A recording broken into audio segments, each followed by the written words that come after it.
Ito may mga labasan yan. Ayan o. Ginawa ko ng mga Ganda labasan yan. orange. Pag nagkano na ito, bigod. Mga labasan. Papunta lang. Uy. Dati itong swimming pool. Ginawa na natin fish pan ngayon.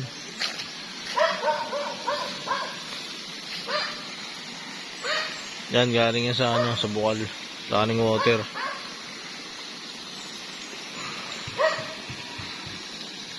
Tatlong swimming pool to eh. Ayan o, isa ron. Dito, dito sa abula. Pero fish pan na siya ngayon. Ginawa na natin siyang fish pan. Kasi malakas lang yung swimming pool pag summer. Eto, mahabang panahon, mahabang month pagka fish pan siya, diba? Ilang buwan mo siya mapapakinabangan. Yung swimming pool, summer lang malakas. Tapos tenga na naman ilang buwan. So, ginawa na natin itong fish pan. Ngayon dati dyan tumatambay. Tapos yung mga cottage dati yan. Yung siyempre kasama ko yung dalawang anak ko. Yung asawa ko. Yung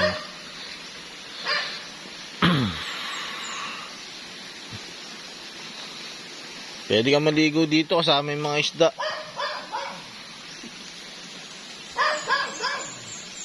Ayun o. Mga tilapia.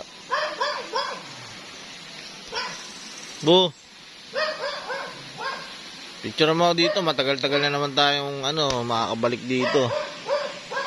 Siyempre yung caretaker natin dito.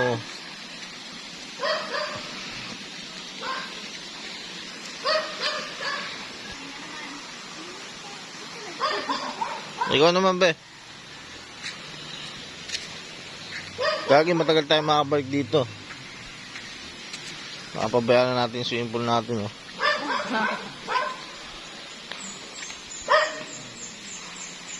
Hindi na sa swimming pool ngayon. Fish pan na natin syempre.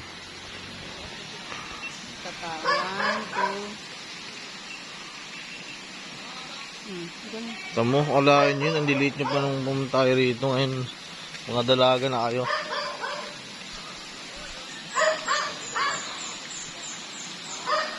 Nakakabang panahon, ilang years din kami hindi nakarating dito. Pero swimming pool talaga dati to.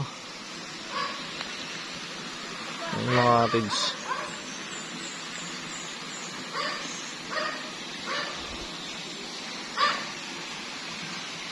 Pagka patanggal natin yung mga damo-damo na yan.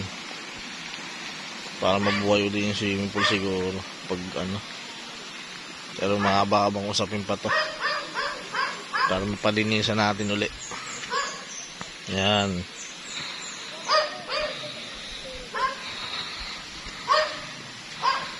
So ngayon, pupunta naman kami ng bundok sa 13 hectares. Mamasal tayo dun. Trabo. Mga kasama namin ngayon.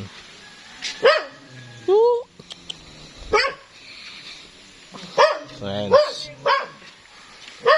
Kaya, ina. Yan. Nakakaming. Yan.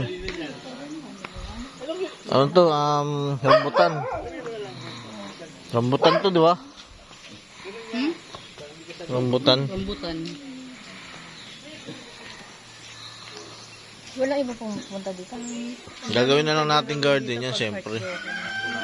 O, tapos talong ka rin, no? Pag art drawing ka. No?